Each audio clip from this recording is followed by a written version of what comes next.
There are moments in life when you find yourself surrounded by people, and yet, something inside whispers that you are utterly alone. It's not the kind of loneliness that comes from being abandoned or forgotten. It's a quieter kind, like a still river flowing beneath the surface, carrying secrets no one else seems to notice. Some might call it emptiness, but I have come to see it as an invitation, an opening from the universe itself. You weren't placed here to dissolve into the noise of the world. You weren't meant to be just another echo in the endless chatter of everyday life. That quietness you carry, that sense of being out of step with the crowd, is not a mistake. It is a doorway, a threshold that leads you beyond the ordinary rhythm of human existence into the vast landscape of awakened awareness. When I was younger, I used to resist it. I thought something was wrong with me because I didn't crave the same things others seemed to chase.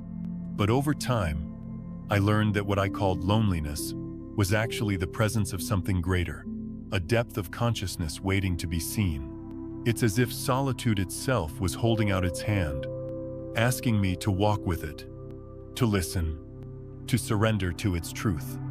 You see, the world teaches us to fear silence, to run from it, to fill every empty space with noise, distraction, or accomplishment.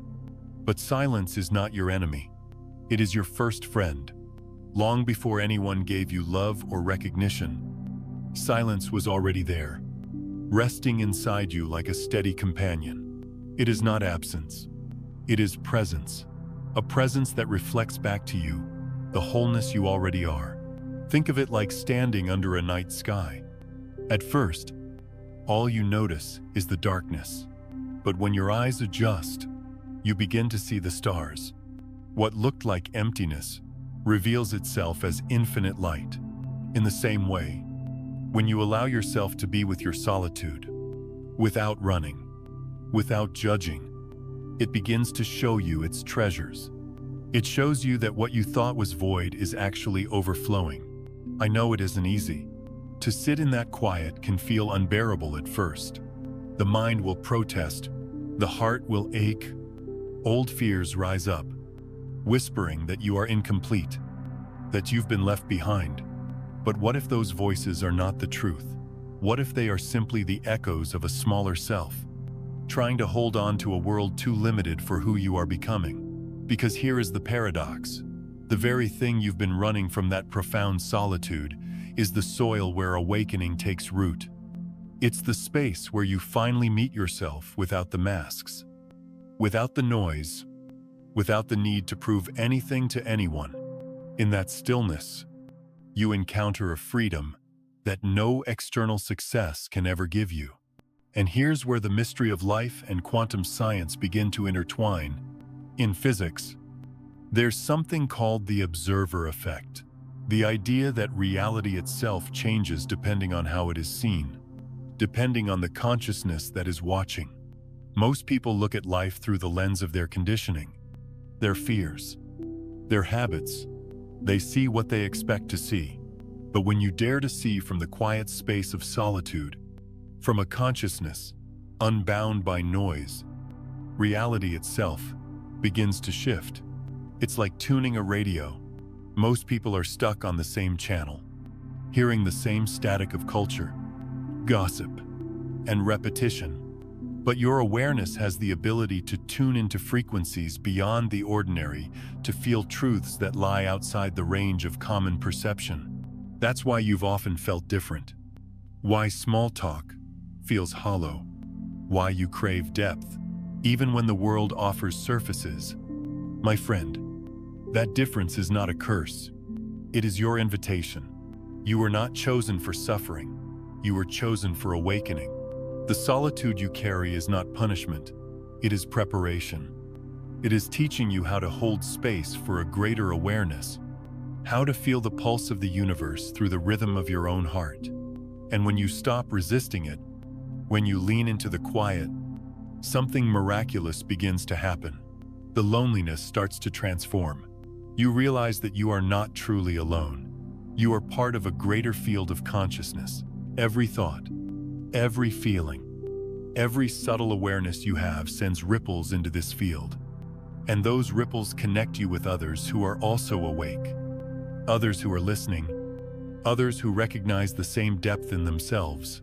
So the next time you find yourself in that silent space, don't rush to fill it. Don't numb it. Don't fear it.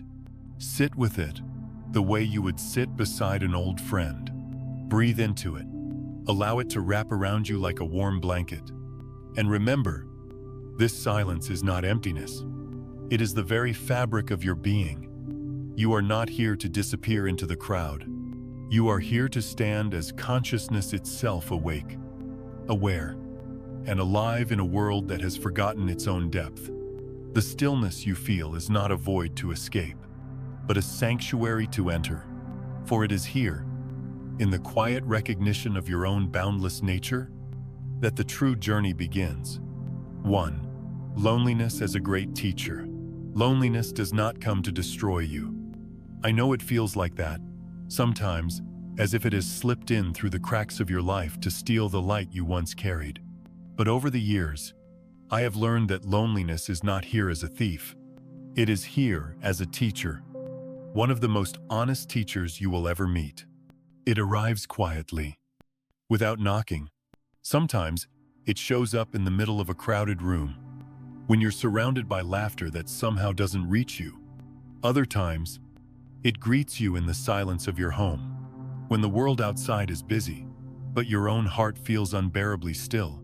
In those moments, it can feel like punishment, as if life has turned its back on you. But if you can soften your gaze, if you can stop fighting it for just a little while, you will discover something hidden beneath the ache. Loneliness has been trying to introduce you to yourself. When everything else is stripped away, the voices, the busyness, the constant push to perform, loneliness remains. It sits with you like an old companion, sometimes unwelcome. But patient. And if you dare to look it in the eye, you begin to notice. It carries no weapons.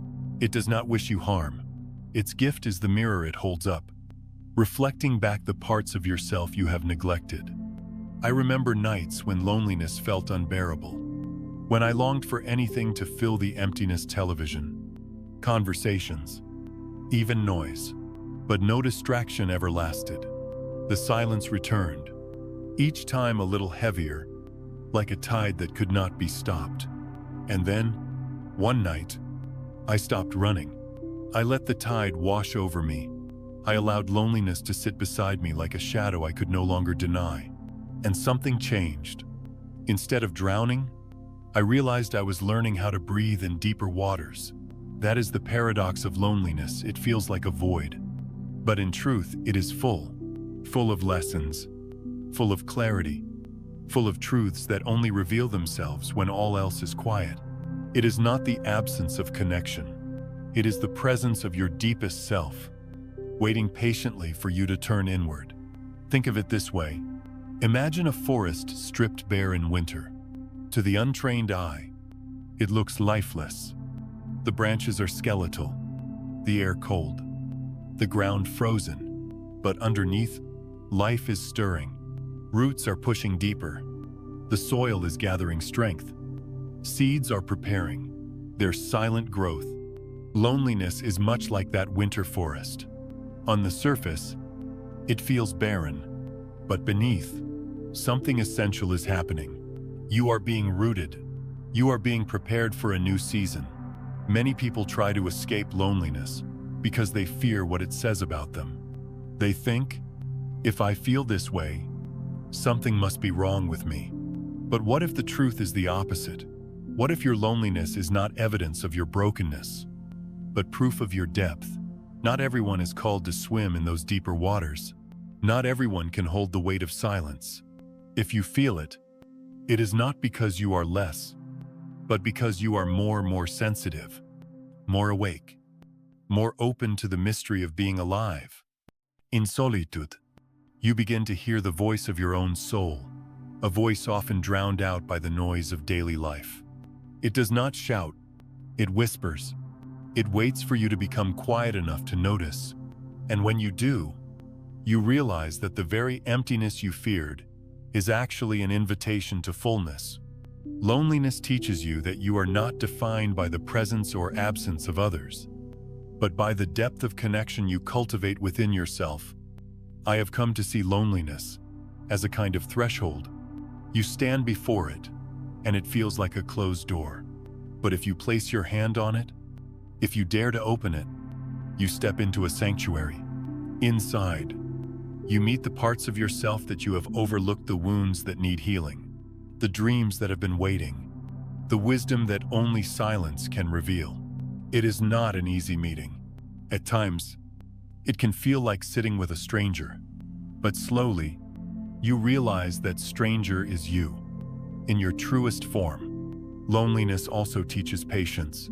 In our world, everything urges us to move fast, to fill time, to escape discomfort. But loneliness asks you to stay, to linger, to breathe into the stillness. It asks you to trust that something is forming in the dark, even if you cannot yet see it. And in that trust, you begin to build resilience, not the hardened kind that shuts the world out, but the tender kind that allows you to face life with softness. What I know now is this loneliness is not here to break you apart. It is here to break you open. It cracks the shell of the small self so that the larger self, the self connected to everything, can emerge. It asks you to release the illusion that your worth depends on constant companionship, constant doing, constant distraction. Instead, it shows you that your worth is unshakable, even in silence, especially in silence. So, if you find yourself in that place tonight, sitting in the quiet, feeling the ache of being unseen, I invite you to shift your perspective. Instead of asking, "Why me? Why am I so alone?" try asking, "What is loneliness trying to teach me? What truth is it revealing beneath this stillness I promise you?" The answer will not come in thunder or lightning. It will come softly, like dawn breaking after a long night. And when it does, you will realize that loneliness was never an enemy. It was a doorway, a great teacher disguised in shadows, guiding you back to the light of your own being. 2. Living authentically and true connection. There comes a time in life when you grow weary of pretending, weary of squeezing yourself into shapes that were never meant for you, of silencing the voice within because you fear it won't be accepted by those around you. I know that place.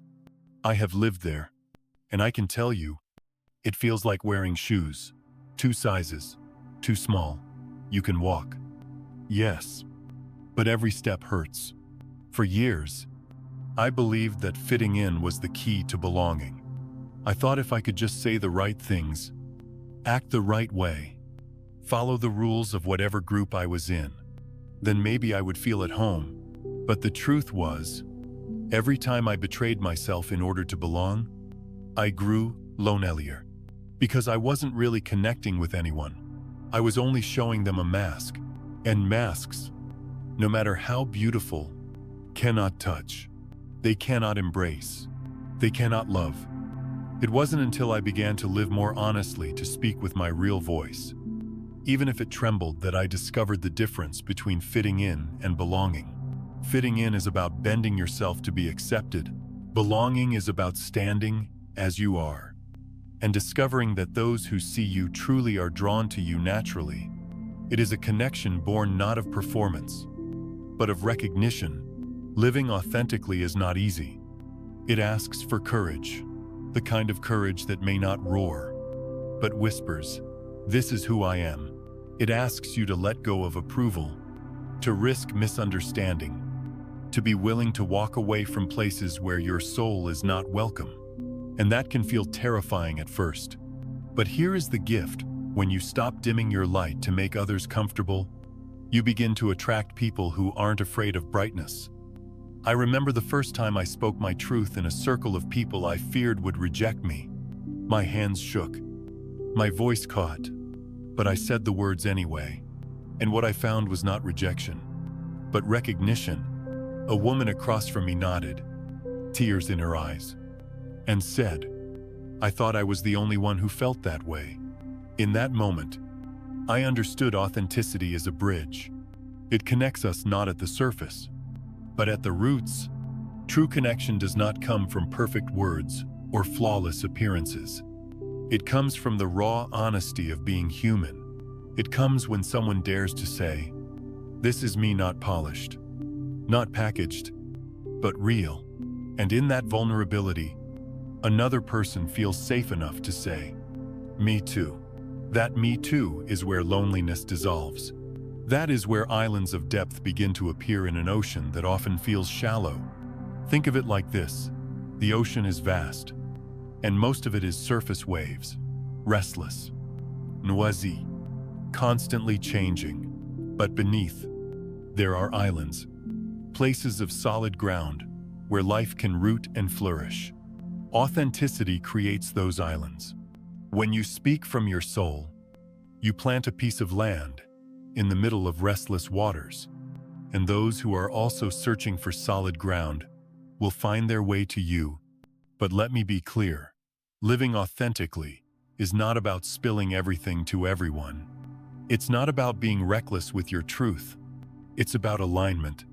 It's about letting your outer life reflect your inner life, so that you no longer feel torn between who you are inside and who you pretend to be outside. When those two begin to match, you experience a peace that no external validation can give you. I have learned that connection, born from masks, is fragile. It breaks the moment you stop performing. But connection born from truth is unshakable, because it is built on something real. It may not be with many people, in fact. It rarely is. But it does not need to be. One honest connection can nourish your soul more than 100 surface-level relationships. And here is the irony. When you finally stop trying to be liked by everyone, you become magnetic. Not to everyone, but to the ones who matter. To those who are walking the same road, seeking the same depth, longing for the same truth. Your authenticity becomes like a lighthouse in the dark, guiding others who have been lost in the storm. You don't have to chase them. You simply shine, and they find their way. There will be those who don't understand, who turn away when you no longer fit the role they wanted you to play. That is not your failure. That is simply life clearing the space for the ones who are meant to walk with you. You cannot hold both masks and truth in the same hands. At some point, you must decide which to carry. Living authentically is an act of trust. Trust that your soul knows what it's doing. Trust that the right people will recognize you. Trust that you are enough as you are. And when that trust deepens, connection becomes effortless. It ceases to be about proving yourself and becomes about simply being yourself. So if you are tired of pretending, if the mask has grown heavy, consider this your invitation. Lay it down. Speak with the voice that has been waiting in the quiet. Show up as yourself, even if your voice shakes, even if your truth feels tender. For in that act, you will discover what loneliness could never show you, that belonging is not found in the crowd, but in the meeting of two souls who dare to be real. And when that happens, when you finally meet those who see you, not the mask, not the role, but you, it feels like finding home. Not a place, not a performance, but a presence, the home of being known and knowing another in return. That, my friend, is true connection, and it begins the moment you choose to live authentically. 3. The observer effect and expanded awareness. I've often thought about how much power we give away without even knowing it. We wake up, we move through the day, and we think reality is something fixed, like a stage already built. And we're just the actors reading lines written long before we arrived. But what if I told you the stage itself shifts, depending on how you look at it? What if your attention, something so subtle, so overlooked, is actually shaping the very fabric of your world? Quantum physics has a way of startling us with truths that feel both mysterious and strangely familiar. Scientists call it the observer effect. In simple terms, the act of observing changes what is being observed. Reality is not solid, not locked. until attention is placed upon it. And while that sounds like science confined to laboratories, I believe it speaks to something we've known in our bones all along. Where your attention goes, life begins to take form. I remember seasons of my life when all I could see was loss. Every glance at the future showed me another closed door. My mind kept circling back to what was missing, what was broken, what had slipped through my hands. And the more I looked there, the heavier everything became, until it felt like my whole world was painted in shades of gray. Looking back now, I can see it wasn't the world itself that had dimmed. It was the lens I was using. I was observing through the narrow tunnel of fear, and that observation shaped the reality I lived in. When we widen our awareness, even just a little, something begins to shift. The same world that once seemed cold and empty starts to reveal pockets of light like sunlight breaking through clouds. Expanded awareness doesn't mean you deny pain or pretend everything is perfect. It means you begin to notice more than the pain. You begin to see the possibility hidden in places you once ignored. Think of it as standing in a room with many windows. If you only ever look out of one, you will believe that single view is all there is. But the moment you turn your head and open another window, a new horizon comes into sight. Reality didn't change. Your perspective did. And that shift has the power to change the way you feel, the way you act, and ultimately, the way your life unfolds. This is not about forcing yourself into positive thinking or pretending the hard things don't exist. It's about remembering that your consciousness is vast, and you are not limited to one narrow perspective. The observer effect reminds us that life responds to the quality of our awareness. If you meet the world from a place of contraction, fear, or bitterness, you collapse possibility into something small and heavy. But when you meet it with openness, curiosity, and presence, the field of possibility expands. I've seen this play out not only in my own life, but in the lives of those I've walked alongside. A man once told me he spent years believing he was unlucky, cursed even. Every failure seemed to prove his belief right. But when he began to notice small moments of grace, a stranger's kindness, the resilience of his own body, the way the sun still rose, no matter how dark his night had been, his life slowly took on a different shape. The opportunities didn't suddenly appear out of nowhere. They had always been there. What changed was his ability to see them. His observation shifted, and so did his reality. Your attention is like the beam of a flashlight in a dark room.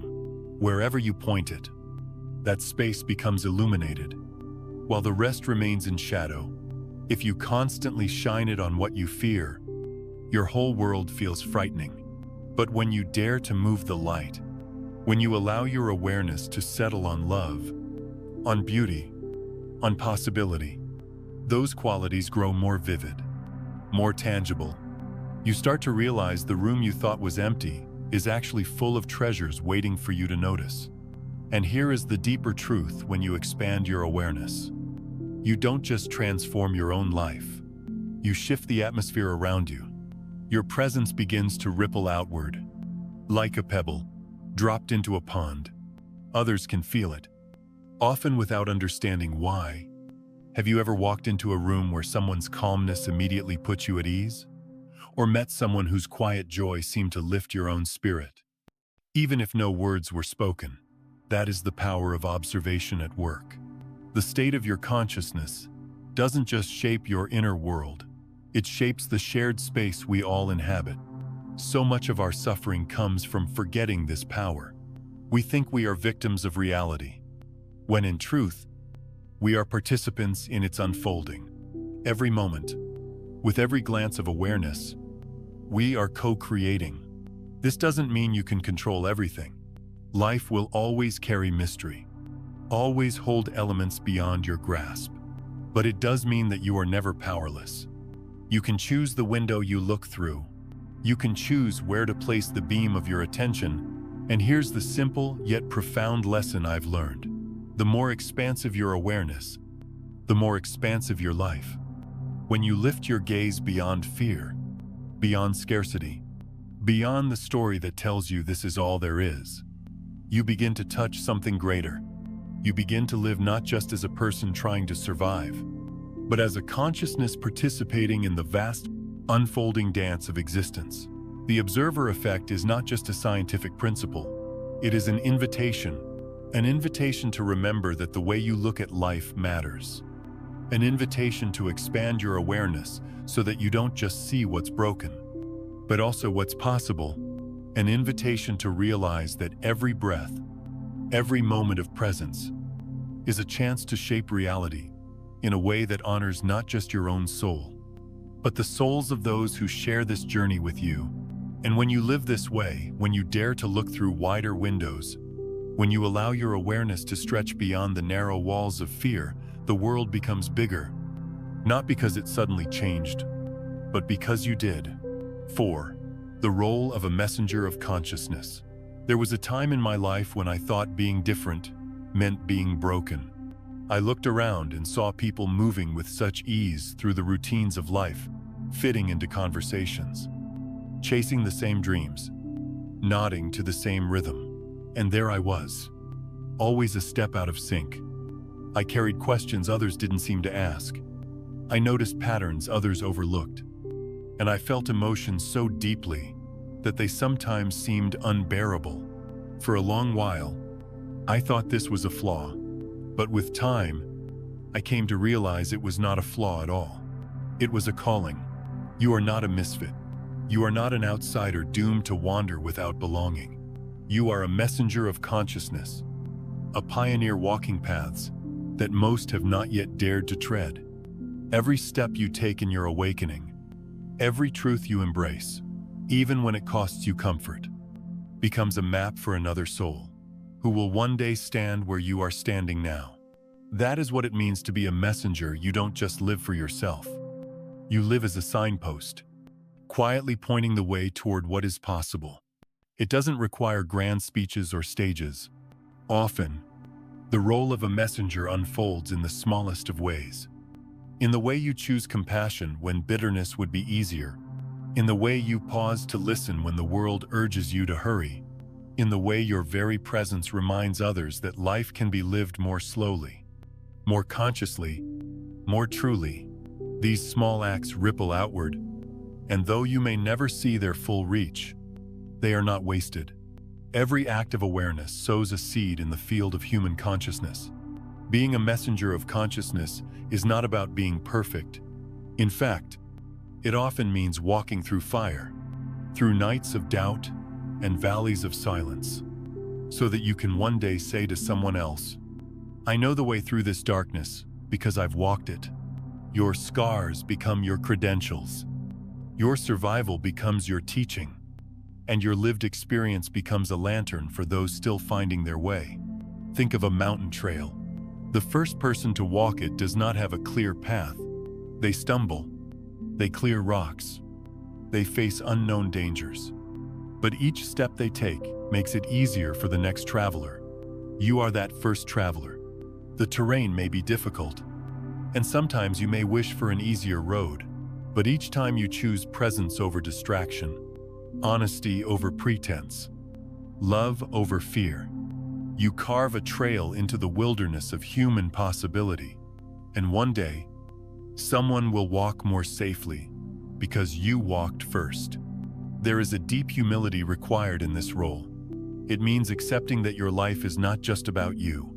It is about serving something larger, something that moves through you and beyond you. Some days that will feel like a burden. Why must you carry awareness so heavy when others seem content to skim the surface? But on other days, you will feel the quiet joy of knowing your existence is not wasted, that your breath is contributing to the unfolding of something vast and sacred. You are a bridge between what is and what could be, between the old ways of unconscious living and the new ways of awakened being. Bridges are not glamorous structures.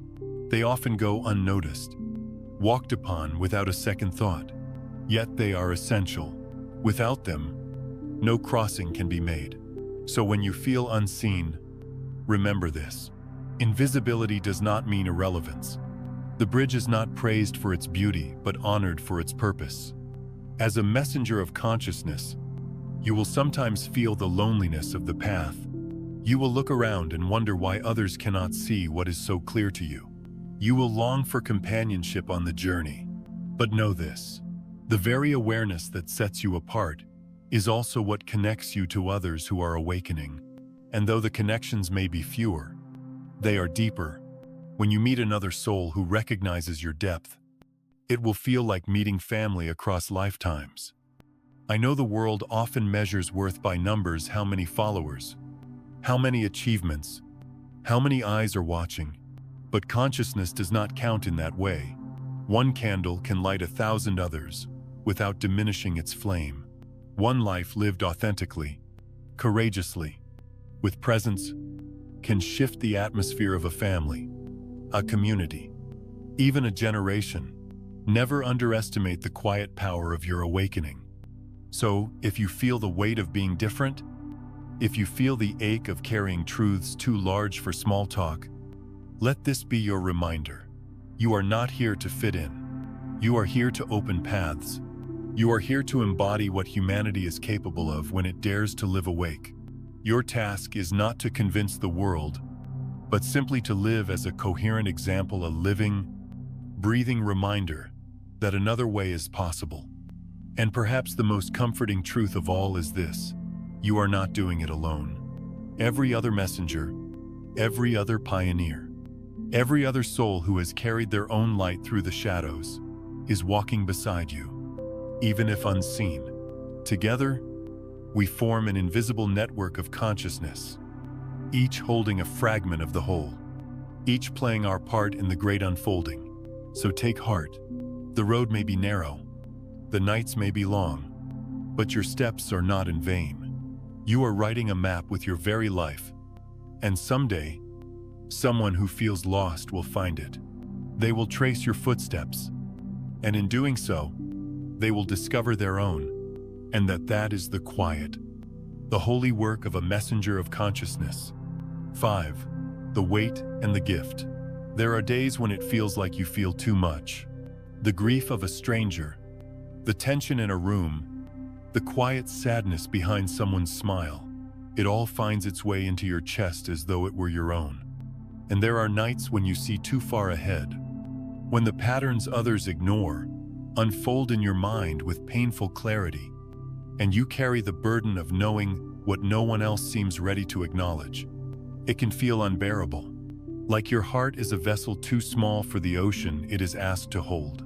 For a long time, I believed this sensitivity was a curse.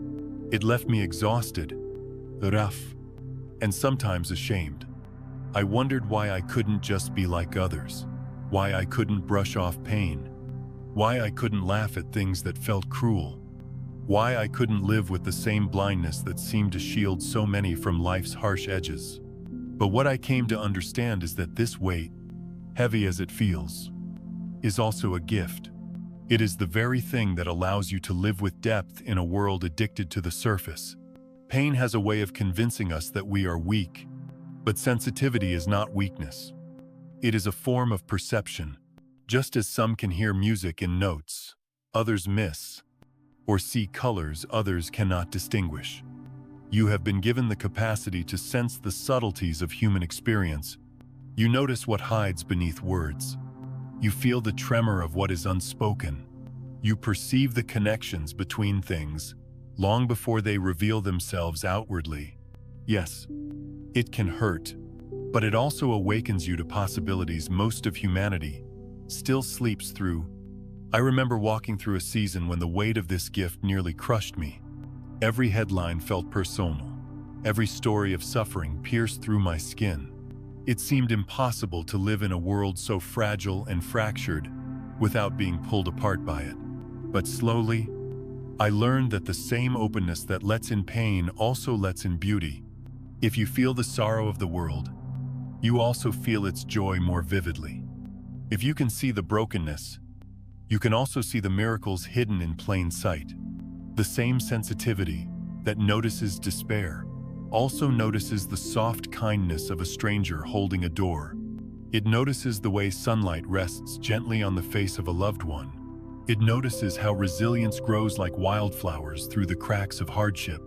These things might slip by unnoticed for others, but to you, they blaze with meaning. And in that way, the gift balances the weight. Think of a finely tuned instrument. Its strings vibrate more easily, picking up even the faintest sounds. Left unattended, those strings can fray. But in the hands of someone who learns how to play, they create music that touches hearts in ways rougher instruments never could. Your sensitivity is like that instrument. Without care, it can overwhelm you, but with awareness, it can turn life into a symphony that others never thought possible. The weight lies in how exposed you feel. The gift lies in how alive you are. You cannot numb one without numbing the other. If you close yourself off to avoid pain, you close yourself off to joy as well. The challenge, then, is not to get rid of the sensitivity, but to learn how to carry it wisely, to allow it to shape you without drowning you. I've learned that part of carrying this gift is remembering you are not meant to hold everything alone. Just because you feel it doesn't mean it belongs solely to you. Sometimes, your role is simply to witness, to acknowledge what others can't, and in that quiet acknowledgement, to help ease the burden of the world just a little. When you can sit with pain without denying it, you create space for healing not only for yourself, but for those around you who might not even realize healing is possible. The other part of carrying this gift is learning boundaries. To understand that feeling deeply does not mean you must carry endlessly. To recognize that your heart is a channel, not a storage room. What flows through you is not always yours to keep.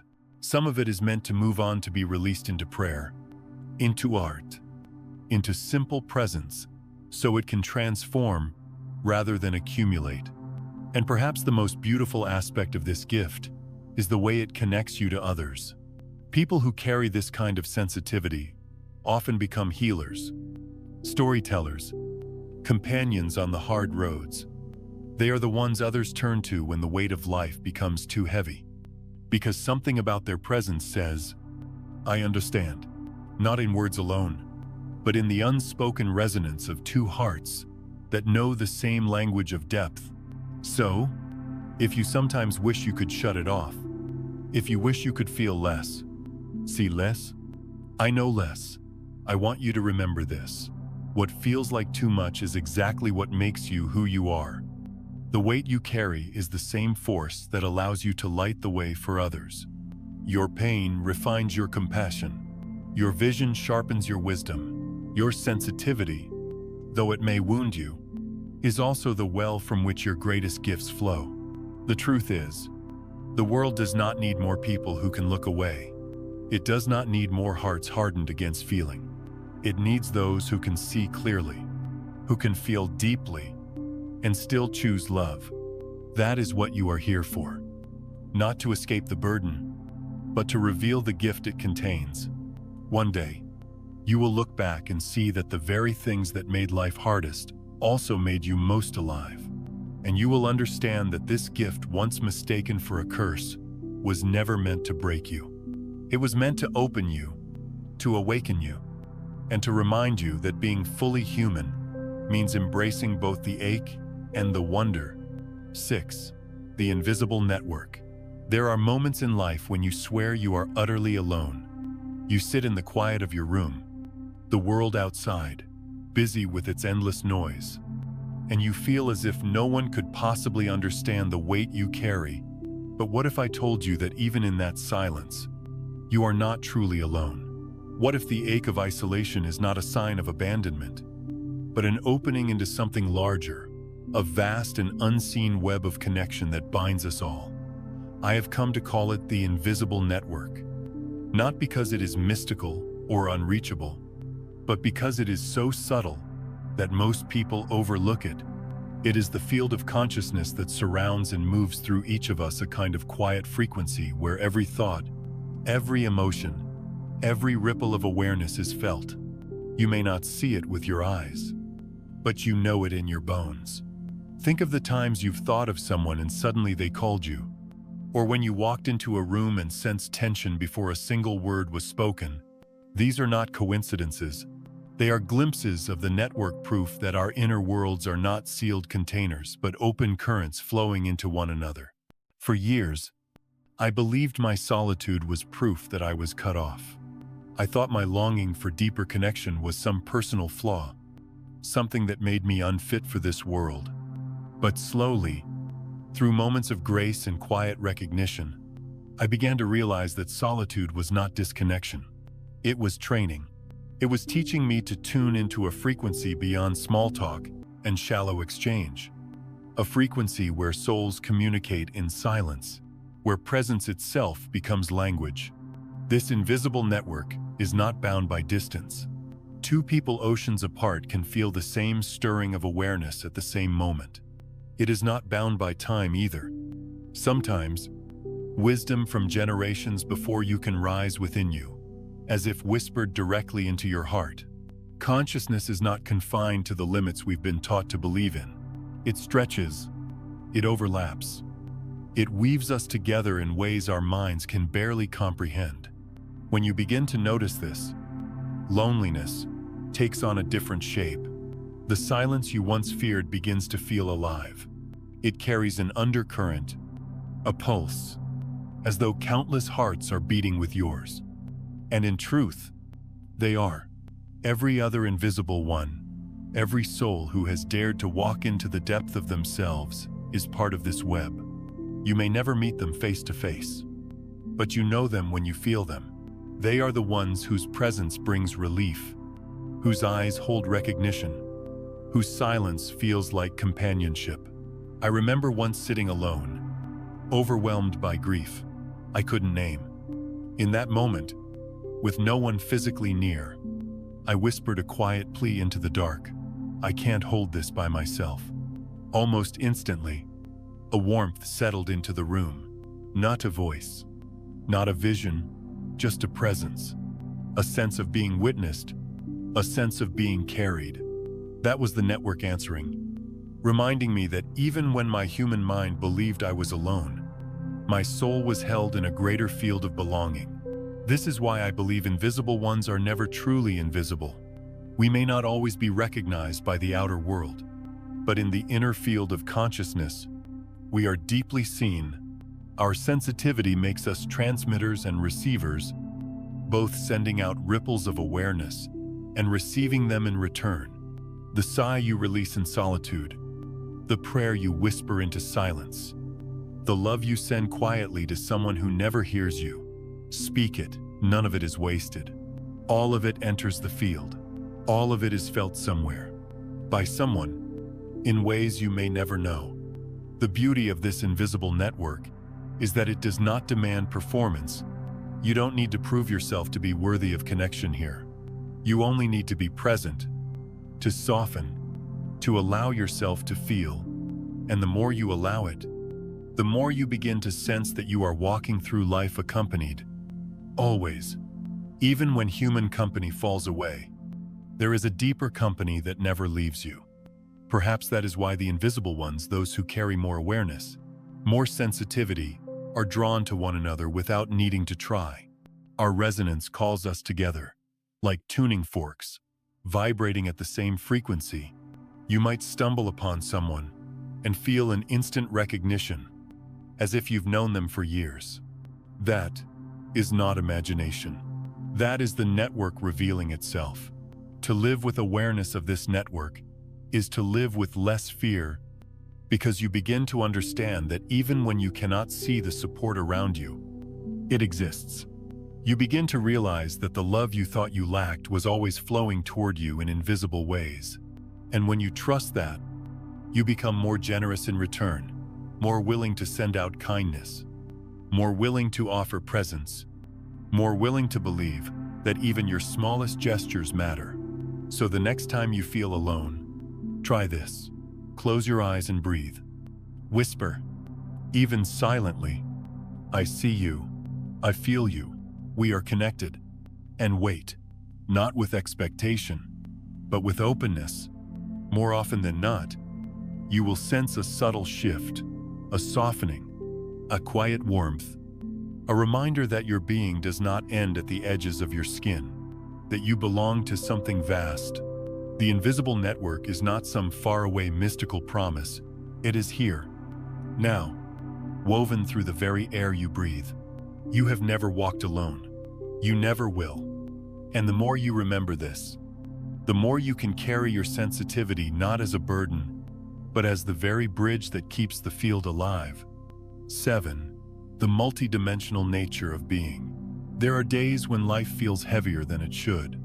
You wake up, and even before the world has asked anything of you, your chest already carries a weight that is hard to name. Sometimes it feels like you're living more than one life at once, part of you present in the ordinary rhythm of the day, part of you sensing currents beneath the surface that others don't seem to notice.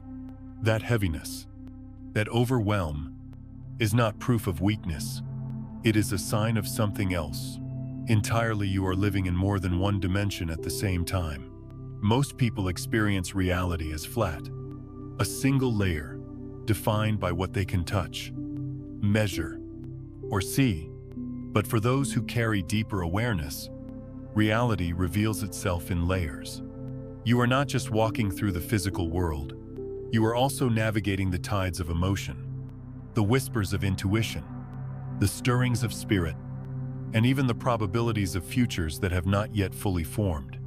It is no wonder that at times it feels like too much, because you are receiving information from many streams at once.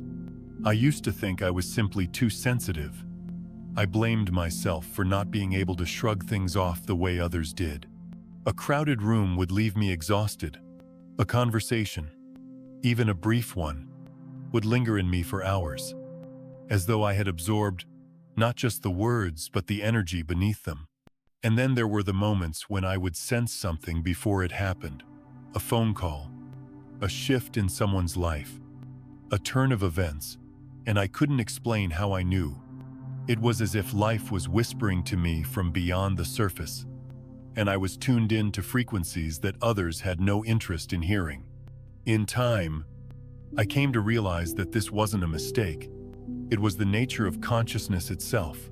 You are not limited to the physical plane. Your awareness is a bridge, spanning across the emotional, the intuitive, the spiritual, and yes, even into the dimension of possibility, where countless futures wait to take shape. You live as a bridge between worlds, and that is both the beauty and the challenge of being human at this level of awareness. Of course, it can feel overwhelming. Imagine a radio picking up many channels at once. The music collides with the news. The voices overlap. The signals blur. Unless you learn how to tune, it becomes noise. That is why so many of us struggle, not because we are broken, but because we haven't yet learned how to choose which station to listen to.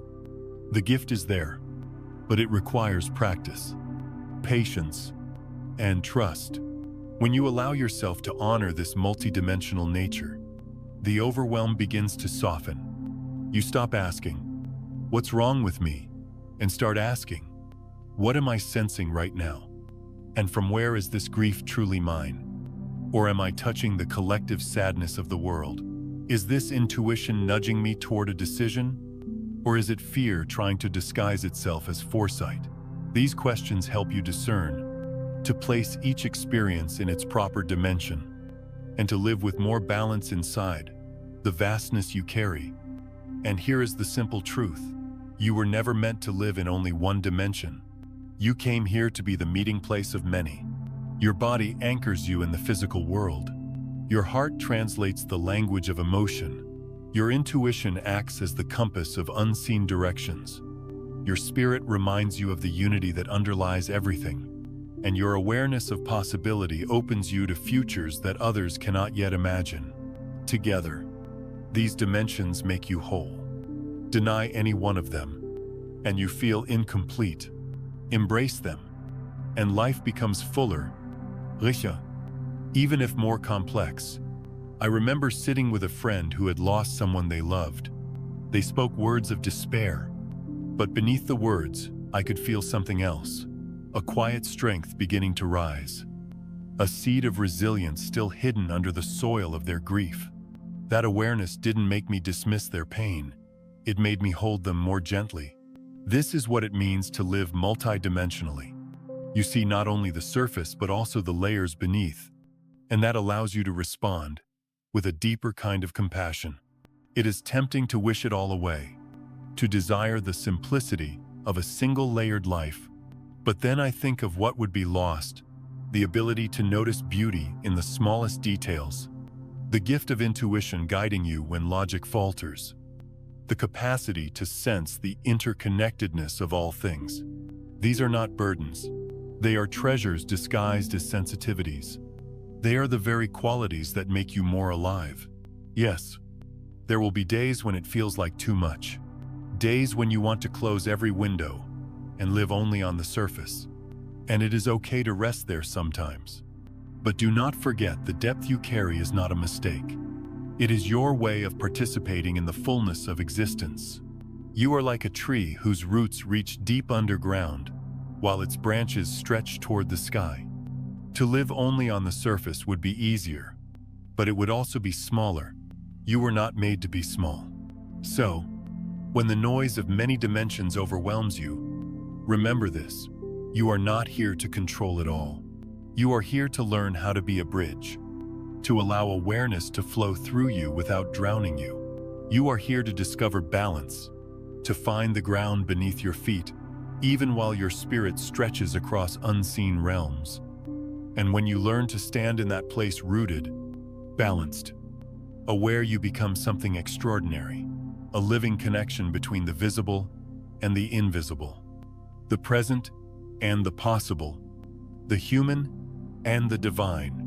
You are proof that consciousness is not confined to one layer of reality, but is vast, dynamic, multidimensional. And that realization, as simple and profound as it is, can change everything about the way you see yourself. 8. Presence instead of escape. There was a time in my life when silence terrified me. I filled every quiet moment with noise music always playing in the background, with the television on, even when no one was watching. Conversations that went nowhere, just to avoid the discomfort of stillness. Deep down, I was afraid of what I might hear if the world ever grew quiet enough. Afraid that the emptiness inside me would echo back so loudly that I wouldn't know how to bear it. But here is what I learned. Silence is not emptiness. Stillness is not lack. What we often call nothing is, in fact, everything. Presence pure, unguarded, undistracted presence is the deepest gift we can give ourselves. When we stop running, when we finally let ourselves sit in the quiet, without trying to escape, we discover that the silence we feared was never empty. It was full of life waiting to be noticed. Think of it this way: when you sit by a river and the chatter fades, you begin to notice things you never saw before: the glimmer of sunlight on the water, the subtle shift of current, the quiet hum of insects in the grass. They were always there, but hidden beneath the noise. The same is true of your inner life. The presence you find in stillness is not something new. It has always been waiting beneath the distractions. Presence asks nothing of you, except your willingness to be here. Not tomorrow, not yesterday, not 5 minutes from now, but here. In this breath, in this moment, and yet, this simple act of staying can feel harder than anything else. Our minds are restless creatures. They pull us toward the future with its worries, or drag us back into the past with its regrets. They tell us that if we are not doing something, achieving something, producing something, then we are wasting time. But presence reveals a deeper truth. Life is not waiting somewhere else. It is happening now, and the now is enough. I remember one evening, after weeks of running myself ragged, I turned everything off: the phone, the television, the endless to-do list. I sat in a chair by the window and let the silence expand. At first, it was unbearable. My mind screamed for distraction. But then, like a tide slowly receding. The noise quieted, and underneath it, I found something I had been longing for, a steady sense of being, untouched by the chaos of my thoughts. It was so simple, so ordinary, that I almost overlooked it. But in that simplicity lay something profound: peace. Presence is not about achieving a special state. It's not about forcing calm or manufacturing stillness. It's about allowing what already is. It's about meeting life as it is, without adding layers of resistance or escape. When you sit quietly and notice your breath, you realize that life supports you even when you do nothing. The heart keeps beating, the lungs keep expanding, the earth keeps turning. Presence is a reminder that you belong to this larger rhythm, that you don't have to hold it all together on your own. And here is the gift: when you stop escaping, when you allow yourself to inhabit the silence fully, the deepest parts of you rise to the surface. The truths you've been avoiding, the wounds you've been carrying, the wisdom you've been neglecting, they all reveal themselves, not to harm you, but to heal you. Stillness is a mirror, and though it shows you what you'd sometimes rather not see, it also shows you the strength and clarity you didn't know you had. Presence transforms loneliness into communion. You begin to realize that sitting alone in silence is not being cut off, but being connected to your own soul, to the quiet pulse of life, to the invisible network of consciousness that surrounds us all. You realize that peace is not something you find out there. It is something you return to, again and again, inside yourself. I used to think running would save me. If I could just keep moving, keep distracting, keep achieving, maybe I could outrun the ache I carried inside. But presence taught me the opposite. Healing comes not from running, but from staying, from letting the ache be felt, letting the silence speak, letting the moment hold me until the fear begins to soften. And once I learned to stay, I discovered that what I had feared most, the quiet, was the very place where I could finally rest. So when life feels overwhelming, when the urge to escape becomes strong, I invite you to pause, sit with yourself, breathe. Notice the way your chest rises and falls, the way the air feels as it enters and leaves you. That simple noticing is presence. And the more you practice it, the more you realize you are not empty, you are whole. Presence is not about changing who you are. It is about remembering who you are beneath the noise. It is about discovering that the silence you once feared is actually your truest home. When you stop running, you realize you were never lost. You were always here. 9. Imagination as the quantum bridge. There is a truth that modern science has begun to whisper, a truth mystics and poets have carried for centuries. The future is not fixed. It is not a single line carved in stone, waiting for us to arrive. Instead, it is like a vast field of probabilities, countless possibilities existing all at once, each waiting for the spark of attention that will call it forth. Quantum physics tells us this in its own language. Reality is not one singular thread, but a tapestry of potential outcomes, suspended until observed. Yet what science describes, the heart has always known. We are not just passive travelers on a predetermined path. We are co-creators. And the bridge we walk to meet the future is built from the fabric of imagination. Imagination, when misunderstood, is dismissed as daydreaming, something children indulge in before life teaches them to be realistic. But those who have walked through darkness know imagination is not an escape. It is a survival tool. It is the doorway that allows us to see beyond what is and touch what could be. It gives us a reason to rise in the morning, even when everything outside tells us to give up. I remember nights when despair felt like an unshakable weight, when every option seemed closed and every path blocked. It was in those moments that imagination became my lifeline. Not the shallow fantasy of wishing things away, but a deeper, quieter vision, the ability to picture a life not yet lived, a self not yet revealed. To hold that picture, not as an idle dream, but as a seed waiting for the right conditions to grow. This is what I mean when I call imagination the quantum bridge. It connects the invisible possibilities of the future with the tangible choices of the present. When you imagine with intention, you are not simply entertaining thoughts. You are tuning your consciousness to a frequency, aligning yourself with one particular thread of the infinite. And slowly, almost imperceptibly at first, reality begins to bend around that alignment. The invisible ones understand this instinctively. They do not merely dream of a better world, they carry its vibration within them. They feel the pull of futures others cannot yet sense. And while the world may call them unrealistic, they are in fact practicing the deepest realism, recognizing that what we call reality today was once nothing more than the imagination of those who dared to hold it. Every bridge, every invention, every social change, all of it began in someone's mind as a vision. But let me be clear, imagination as a quantum bridge is not about forcing the universe or controlling outcomes. It is not about clinging to pictures of perfection. Instead, it is about opening yourself to possibility, choosing which seeds to water, which futures to invite closer.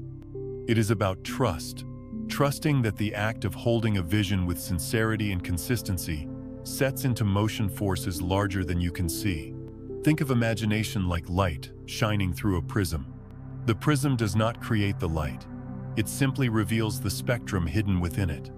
Your imagination is that prism, bending the infinite potential of existence into the colors you are willing to perceive. And the more you practice perceiving a possibility, the more it solidifies, until one day, it steps out of the unseen and into your lived experience. I have often thought of the farmer when reflecting on this truth.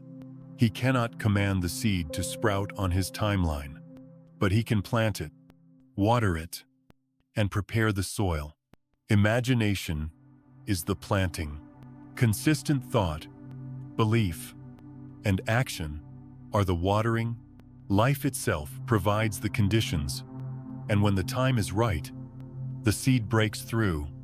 If you dig it up every day to check whether it's growing, you kill it. The same is true with imagination. Hold it gently, with patience, and trust the unseen work that is unfolding beneath the surface. There is also responsibility in this gift, because imagination is not neutral. It can call forth futures of healing and growth, but it can also amplify fear and despair if misused. When we dwell constantly on what we dread, we strengthen its frequency. We make it easier for that thread of probability to weave itself into our reality. This is why the invisible ones, those who sense more deeply, must learn to guide their imagination with care, to choose, not from fear, but from love, to envision, not only for themselves, but for the collective field we all share. So the next time you catch yourself imagining, do not dismiss it as idle fantasy. Pause, notice, and ask, what am I calling closer with these thoughts? Am I rehearsing fear, or am I inviting possibility? Am I running from reality, or am I co-creating a better one? Imagination is not about pretending. It is about remembering that life is wider, deeper, and more mysterious than what our senses alone can measure. It is about bridging the gap between what is and what could be. And when you use it with presence, when you hold your visions with patience and faith, you are not simply dreaming, you are shaping the quantum fabric of your own becoming. So yes, the future holds infinite doors. And yes, the world may tell you to be practical, to stick with what you see, but those who have walked through shadows know that what we see is not the limit. There is always more, and it is your imagination, humble, steady, intentional imagination that builds the bridge to walk there. 10. Turning sensitivity into strength. For much of life, sensitivity is treated as a burden. Perhaps you have heard it said about yourself: too sensitive, too emocional, too fragile. Maybe you have carried those words like stones in your pocket. heavy reminders that the world seems built for harder edges, sharpes voix, and thicker skins. And in that carrying, sensitivity begins to feel like weakness, something to hide, something to overcome. But let me tell you a secret that only time and suffering can reveal. Sensitivity, when honored and refined, is not weakness at all. It is one of the most profound strengths a human being can possess. It is not a flaw to be corrected, but a doorway into deeper perception. A finely tuned instrument designed to pick up frequencies that bluntness cannot. Think of sensitivity as an antenna. While others move through life receiving only the loudest, most obvious signals, you are attuned to whispers. You hear what others miss. You sense shifts in energy, unspoken truths, the quiet tremors beneath the surface of conversations, where others might see only the outer form of things. You feel the currents running beneath. Yes, it can be overwhelming. Sensitivity means you may cry more easily, feel more deeply, carry more weight on your shoulders than seems fair. But this is not fragility. This is resonance. It means life passes through you more vividly, like wind through the strings of a finely crafted instrument. And while at first those strings may feel like they vibrate out of control, in time, with awareness and care, they can produce music that touches the soul. I remember when my own sensitivity felt unbearable. Crowded rooms drained me. Harsh words lingered for days. And injustice struck me like a wound to the body. It felt like a curse, a reason to withdraw, to armor myself against the world. But slowly, as I stopped running from it, I discovered something transformative. My sensitivity was not asking to be numbed, it was asking to be honored. It was asking me to listen, to use it as a guide. When you begin to see sensitivity as awareness, it shifts everything. You start to recognize that you are not weak, you are perceptive. You notice details others pass by the way. Someone's eyes flicker with pain even as they smile. The subtle change in tone that reveals a hidden fear. The weight of silence that says more than words. These perceptions, when combined with compassion, become wisdom. And wisdom born of sensitivity has power. It allows you to heal, to guide, to protect. It allows you to walk into a room and feel what is unspoken, to comfort without words, to understand without needing explanation. In a world often deafened by noise, sensitivity is the rare ability to hear truth. The invisible ones, those who do not always stand in the spotlight, who may be overlooked or underestimated, carry this gift. Their sensitivity makes them bridges. They feel the fractures in the human story. And because they feel them, they can point toward healing.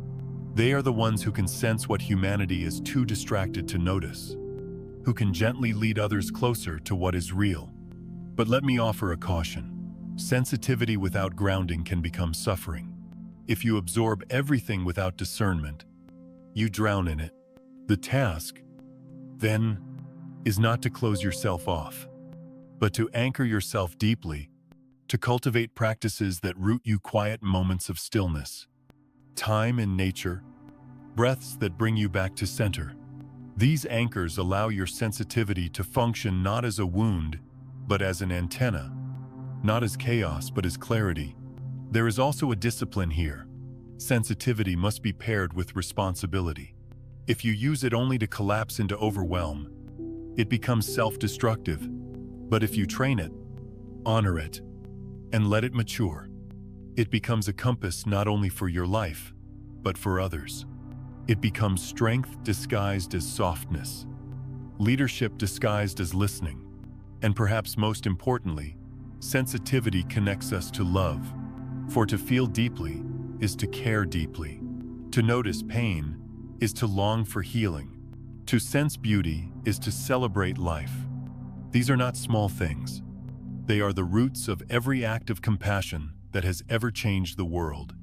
Every great teacher, every healer, every artist, every visionary, all of them carried sensitivity. Not as weakness, but as a force that guided them toward truth. So if you have ever felt broken by your own heart, if you have ever wished to be harder, tougher, less moved by life, I invite you to pause. What if your sensitivity is not the thing holding you back, but the very thing carrying you forward? What if it is not your downfall, but your path? Yes. The world may misunderstand you. Yes. You may feel out of place in environments that prize speed over stillness, volume over depth. But remember, it is often the soft soil, not the hard rock, that allows seeds to take root. Sensitivity is that soil. It receives, it nurtures, it grows. And one day, what seemed like fragility will reveal itself as strength, not because it resists, but because it allows. In the end, sensitivity is the ability to be touched by life. And what greater strength is there than to remain open in a world that tells you to close, to feel in a culture that numbs, to listen when everyone else is shouting? So hold your sensitivity close, not as a shame to be hidden, but as a gift to be shared. Learn to steady it, to root it, to trust it, and you will find that what once made you feel weak is in fact your greatest source of power, your antenna to the deeper truths of the universe, your bridge to compassion, your path to wisdom, the radiance of the invisible you see. The invisible ones are not lost wanderers. They are the quiet pioneers of a world yet to awaken. What once felt like exile was never banishment. It was initiation. The loneliness you have carried like a heavy stone is not a punishment but a map, guiding you toward a deeper path. The sensitivity that once made you tremble is not weakness but your instrument, finely tuned to pick up whispers of truth in a noisy world. And your imagination, that wild, untamed vision, is not foolish daydreaming, but the very door through which the future arrives. For so long, perhaps you tried to blend in, to soften the edges of your uniqueness, so you would not stand out. Maybe you buried your fire so no one would think you burned too brightly. But difference cannot be buried forever. It keeps calling, like a seed pressing against the earth, longing for sunlight. And now you know your difference is not the wound, it is the proof. Proof that you were chosen to carry light into places still covered in shadow. There is no need to run from yourself anymore. No need to apologize for the way you feel, for the depth you carry, for the visions that come alive inside your mind. Because all along, your so-called oddities have been your compass. They are not mistakes, they are markers, showing you the road only you can walk.